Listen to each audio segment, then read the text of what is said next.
ఈ తీర్మానాన్ని బలపరుస్తూ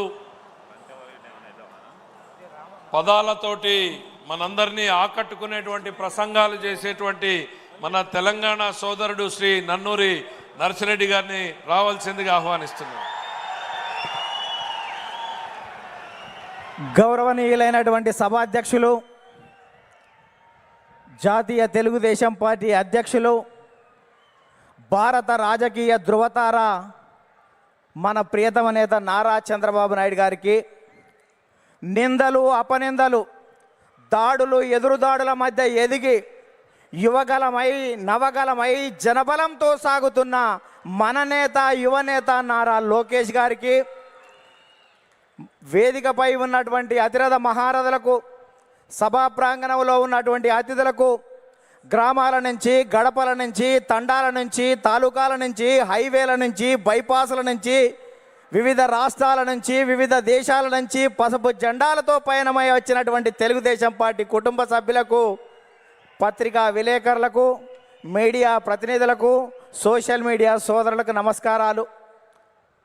అందుకనే చెట్టు మీద కూర్చున్నటువంటి పక్షి కొమ్మ బలాన్ని నమ్ముకోదు, రెక్కల బలాన్ని నమ్ముకుంటుంది. తెలుగుదేశం పార్టీ కార్యకర్తల బలాన్ని, బలగాన్ని నమ్ముకుంటుంది. కాబట్టి కార్యకర్తలే ఈ పార్టీకి ఇంధనం. అందుకే మీకు నా తొలి వందనం అని ఈ సందర్భంగా గుర్తు చేస్తున్నాను. అద్భుతమైనటువంటి వాతావరణం ఇది.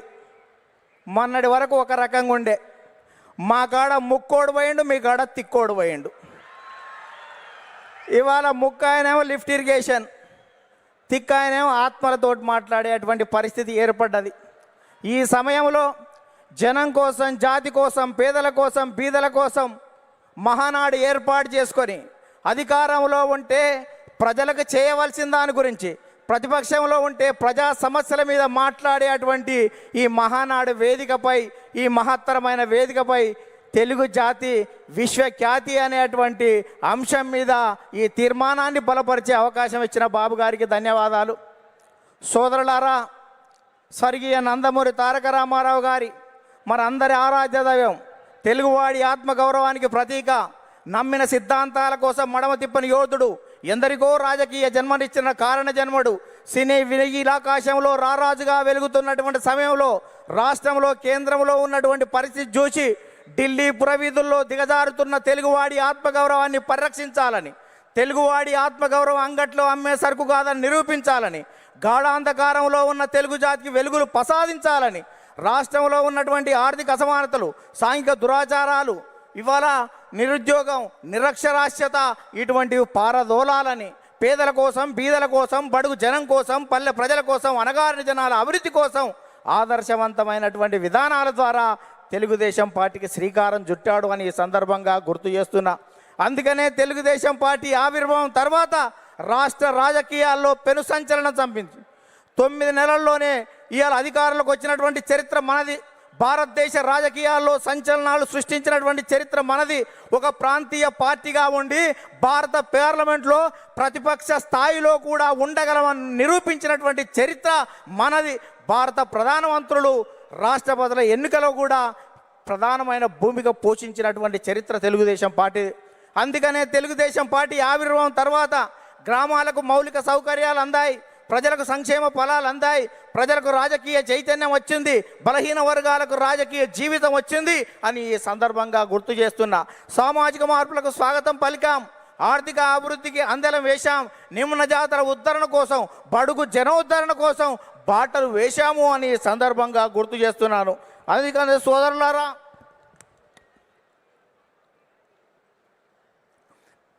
బడుగు జనోద్ధరణ కోసం బాటలు వేశాం. అందుకనే గతంలో రాజకీయాలు భూస్వాములు, ఆసాములు, జమీందారులు, జాగీర్దారులు, దేశ్ముఖులు, దేశ్ పాండేల కబంధ హస్తాలలో ఉన్నటువంటి రాజకీయాన్ని గరీబోళ్ళ ముంద ఉంచినటువంటి చరిత్ర తెలుగుదేశం పార్టీది. కమ్మరి, కుమ్మరి, జాగలి, మంగలి, ఎరకలి, మాల, మాదిగ, వడ్డెర, బలిజ, లంబాడ, కోయ, ముదిరాజ, పెరిక, మేరు, కాపు, వైశ్య, యాదవ నేత, గీత, కార్మిక, కర్షక, బడుగు బలహీన వర్గాల బిడ్డల చేతులకు ఈ రాజకీయ అవకాశాన్ని తీసుకొచ్చినటువంటి చరిత్ర తెలుగుదేశం పార్టీదని ఈ సందర్భంగా గుర్తు చేస్తున్నా. అందుకనే స్వర్గీయ నందమూరి తారక రామారావు గారు 2 రూపాయల కిలో బియ్యం పెట్టాడు. ఆ రోజు ఉన్నటువంటి తినేవాడికి తిండి, ఉండడానికి ఇల్లు, కట్టుకోవడానికి బట్టలు ఉండాలని 2 రూపాయల కిలో బియ్యం పెడితే 30 సంవత్సరాల క్రితం 40 సంవత్సరాల క్రితం తెలుగుదేశం పార్టీ పెడితే ఈ దేశంలో ఆహార భద్రత చట్టం మనం పెట్టిన దానికి 20 సంవత్సరాల తర్వాత ఆహార భద్రత చట్టం వచ్చింది. అంటే తెలుగుదేశం పార్టీ ఒక నిర్ణయం చేస్తే ఈ దేశం వివిధ రాష్ట్రాలు 20 సంవత్సరాల తర్వాత ముందు చూపుతోటి చేస్తున్నటువంటి పరిస్థితి ఉంది. మనం మహిళలకు ఆస్తి హక్కు 30 సంవత్సరాల క్రితం ఇస్తే భారత పార్లమెంటులో మనం నిబంధన పెట్టిన తర్వాత 15-20 సంవత్సరాల తర్వాత కూడా భారత పార్లమెంట్లో పెట్టేటువంటి పరిస్థితి ఉంది. అందుకనే ఈ దేశంలో ప్రతి చట్టం కూడా తెలుగుదేశం పార్టీ ముందు చూపుతోటి విజన్ 20 తోటి ముందుకు పోతున్నటువంటి పరిస్థితి ఉంది. అందుకనే స్వర్గీయ నందమూరి తారక రామారావు గారు తర్వాత మన ప్రియతమ నేత నారా చంద్రబాబు నాయుడు గారు అధికారంలోకి వచ్చిన తర్వాత రామన్న రూపుదిద్దినటువంటి ఈ పార్టీని చంద్రన్న తీర్చిదిద్దాడు. అందుకనే విద్యకు ప్రాధాన్యత ఇవ్వాలనే ఉద్దేశంతో ఇవాళ సమైక్య రాష్ట్రంలో 23,000 పాఠశాలలు, 1,047 ఉర్దూ పాఠశాలలు, 40 రెసిడెన్షియల్ పాఠశాలలు, 4,352 అప్పర్ ప్రైమరీ స్కూళ్ళు, 906 ప్రైవేట్ జూనియర్ కళాశాలలు, 362 ప్రభుత్వ జూనియర్ కళాశాలలు, 131 ఇన్సెంటివ్ జూనియర్ కళాశాలలు, 1,295 డిగ్రీ కళాశాలలు, 275 బీఈడి, 276 ఎంసీఏ, 206 ఎంబీఏ, 188 ఇంజనీరింగ్ కాలేజీలు, ఇవాళ 26 మెడికల్ కాలేజీలు, 24 ఫిజియోథెరపీ కాలేజీలు ఏర్పాటు చేసి, 31 నర్సింగ్ కాలేజీలు ఏర్పాటు చేసి, 31 ఫార్మసీ కాలేజీలు ఏర్పాటు చేసి ఇవాళ 1,60,000 టీచర్ పోస్టు భర్తీలు చేసి, 60,000 విద్యా వాలంటీర్ల నియామకం చేసి, కిలోమీటర్కి ఒక ప్రాథమిక పాఠశాల, 3 కిలోమీటర్కి ఒక ఉన్నత పాఠశాల, మండలానికి ఒక జూనియర్ కళాశాల, రెవెన్యూ డివిజన్కి ఒక ఇంజనీరింగ్ కళాశాల, జిల్లాకు ఒక మెడికల్ కాలేజీ ఏర్పాటు చేసి 17% అక్షర శాతాన్ని పెంచి ప్రపంచవ్యాప్తంగా వస్తున్నటువంటి అవకాశాలని పునికి పుచ్చుకొని వెతికి పట్టుకునే దమ్మును, ధైర్యాన్ని, చైతన్యాన్ని, స్ఫూర్తి ఇచ్చినటువంటి చరిత్ర మన నారా చంద్రబాబు నాయుడు గారు తన ఈ సందర్భంగా గుర్తు చేస్తున్నా. అందుకనే యువత నేడు నారా అంటే రా అని పిలుస్తున్నటువంటి తరుణం ఆసన్నమైంది అని ఈ సందర్భంగా గుర్తు చేస్తున్నా. చంద్రబాబు నాయుడు గారు ఐటీ తేవడం వల్ల ఇన్ఫోసిస్ వచ్చింది, ఐఆర్డిఏ వచ్చింది, IIIT వచ్చింది, ఐఎస్బి వచ్చింది, ఐసిఐ వచ్చింది, నల్సార్ వచ్చింది, నేషనల్ ఇన్స్టిట్యూట్ ఆఫ్ కన్స్ట్రక్షన్ వచ్చింది, ఇటువంటి జినోమ్ వ్యాలీ వచ్చింది, ఔటర్ రింగ్ రోడ్ అంకురార్పణ చేశాం, ఇవాళ ఇంటర్నేషనల్ స్టేడియాలు కట్టాం, ఇంటర్నేషనల్ స్టేడియాలు, ఎయిర్పోర్ట్లు నిర్మాణం చేశాం. ఇవాళ హైదరాబాద్లో అనేక రకాలైనటువంటి అభివృద్ధితోటి ప్రపంచవ్యాప్తంగా ఉన్నటువంటి కంపెనీలు ఇవాళ హైదరాబాద్కు వచ్చాయి, తెలుగు రాష్ట్రాలకు వచ్చాయని ఈ సందర్భంగా గుర్తు చేస్తున్నా.